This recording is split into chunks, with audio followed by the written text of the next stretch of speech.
विद्यार्थी मित्रांनो, कूड कसा वापरायचा हे तुम्हाला बऱ्याच जणांना माहिती नसेल. म्हणजे बऱ्याच जणांना असं होतं की कॅन की कूड या दोघांमध्येच कन्फ्युजन होतं आणि कूड कसा वापरायचे बऱ्याच वेळा कळत नाही.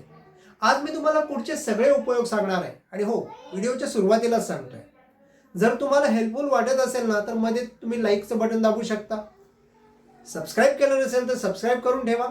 आणि व्हिडिओच्या शेवटी तुम्हाला असं वाटलं की तुम्हाला कूड कम्प्लिटली समजला आहे, तर हा व्हिडिओ शेअर करायला सुद्धा विसरू नका तुमच्या फ्रेंड सर्कलमध्ये, व्हॉट्सअप ग्रुपमध्ये.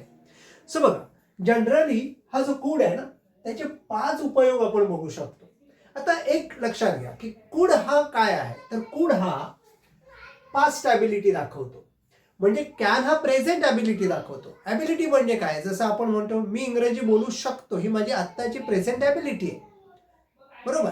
पण समजा मला भूतकाळामध्ये काहीतरी सांगायचं आहे किंवा कोणाचं तरी की माझे आजोबा सुद्धा इंग्रजी बोलू शकत होते, ती त्यांची भूतकाळातली ॲबिलिटी आहे. सो जेव्हा तुम्ही कोणाचीही पास्ट मधली ॲबिलिटी सांगता, जी मराठीमध्ये आपली शकत होतोने म्हणतो किंवा मला जमत होतं, अशा अर्थाने जेव्हा म्हणतो मी कधी कॅन वापरायचा नाही, तुम्हाला नेहमी कुड वापरायचा आहे. जसं की बघा, जेव्हा मी रशियात होतो, मी रशियन भाषा बोलू शकत होतो, तेव्हाची गोष्ट करतोय. कधी, जेव्हा मी रशियात होतो तेव्हा 5 वर्षापूर्वी असेल, 10 वर्षापूर्वी. So when I was in Russia, me Russian भाषा बोलू शकत होतो. आय कुड स्पीक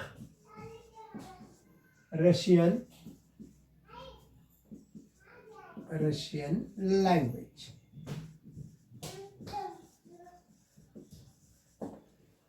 लक्षात आलं? आय कुड, मी कुठली गोष्ट करू शकत होतो. सो जेव्हा तुम्ही शकत होतो असं पाठीमागे बघता, तुम्हाला नेहमी कुड वापरायचं आहे, जेव्हा तुम्ही पास्ट ॲबिलिटी सांगता तेव्हा. दुसरा वापर, जेव्हा आपण मराठीत शकलो असं म्हणतो, मी हे करू शकलो. आता हे शकलो म्हणजे काय, तर एखादी गोष्ट तुम्ही केलीत हे न सांगता मला ते जमली हा सेन्स तुम्हाला द्यायचा आहे. म्हणजे समजा तुम्ही दरवाजा उघडला, तुम्ही काय म्हणा, मी दरवाजा उघडला, पण दरवाजा खूप कठीण होता उघडायला, आम्ही खूप प्रयत्न केला आणि फायनली मी तो उघडू शकलो.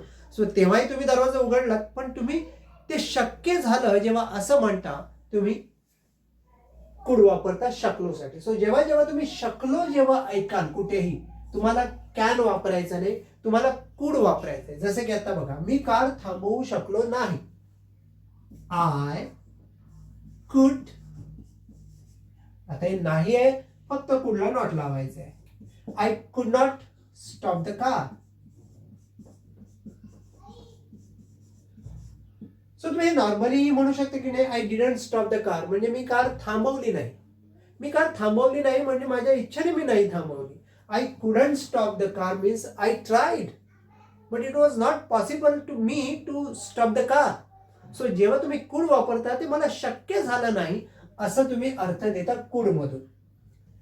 आता पुढचा, जेव्हा तुम्ही पोलाइट रिक्वेस्ट करता, नम्र विनंती, म्हणजे जनरली तुम्हाला आता इथे दरवाजा बंद करा असं जर तुम्हाला कोणाला सांगायचं असेल तर कसं म्हणणार, तुम्ही म्हणा दरवाजा बंद करा, आम्ही म्हणू क्लोज द डोअर किंवा शट द डोअर, बरोबर. सो क्लोज द डोअर असं म्हटलं ते थोडंसं रूड वाटेल, बरोबर.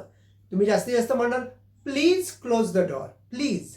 पण जर तुम्हाला पोलाइट रिक्वेस्ट करायची असेल नम्रतेने, तर तुम्ही कुडचा वापर करू शकता. तुम्ही म्हणू शकता कुड यू प्लीज,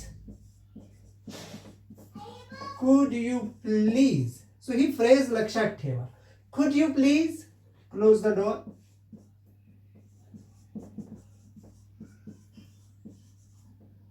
सो जेव्हा तुम्हाला कोणालाही नम्रतेने काही विनंती करायची असेल, तुम्ही नेहमी म्हणा could you please sit down, could you please stand up. So जे काही तुम्हाला म्हणायचंय, could you please open your mouth.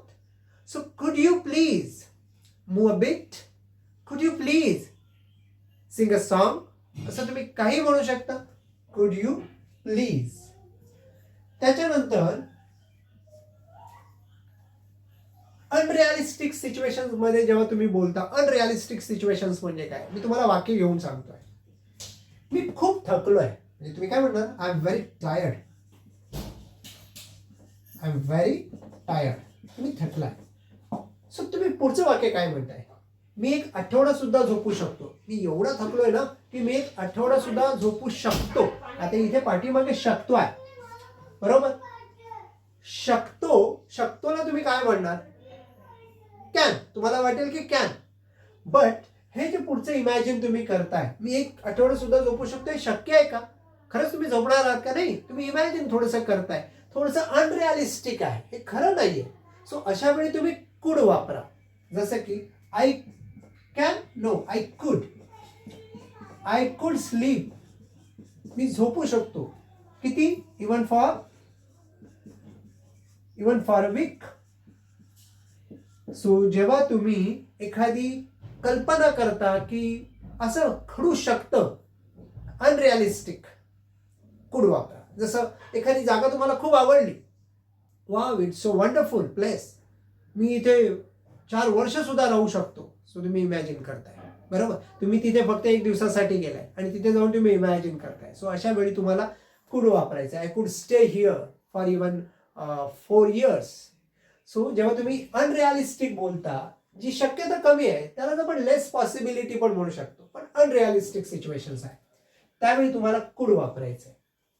पुढचं, त्याची कंपनी अडचणीत आहे, त्याचा जॉब जाऊ शकतो. त्याची कंपनी अडचणीत आहे, his company is in trouble, has facing some financial problem, असं काही म्हणू शकता. ठीक आहे.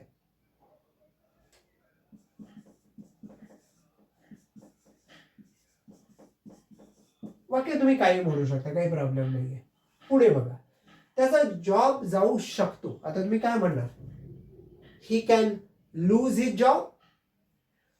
ही शक्यता कमी आहे, लेस पॉसिबिलिटी आहे. कंपनी अडचणीत आहे, इट डझंट मीन की त्याचा जॉब जाऊ शकतो, पण शक्यता आहे. सो आपण म्हणू शकतो की ही जॉब और he could lose the job, loose his job.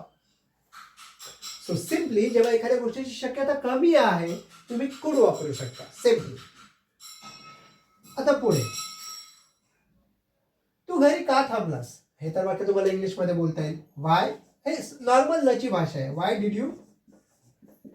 Did you stay at home. तर हे तुम्हाला कळतंय. पण पुढे बघा, तू आमच्यासोबत बाहेर येऊ शकला असतास. शकला असतास असं जेव्हा आपण म्हणतो, शकला असतास, हे हायपोथेटिकल सिच्युएशन्स आहे. तुम्ही ऑलरेडी त्या दिवशी घरातच होतात, बाहेर गेला नव्हताच त्यांच्यासोबत.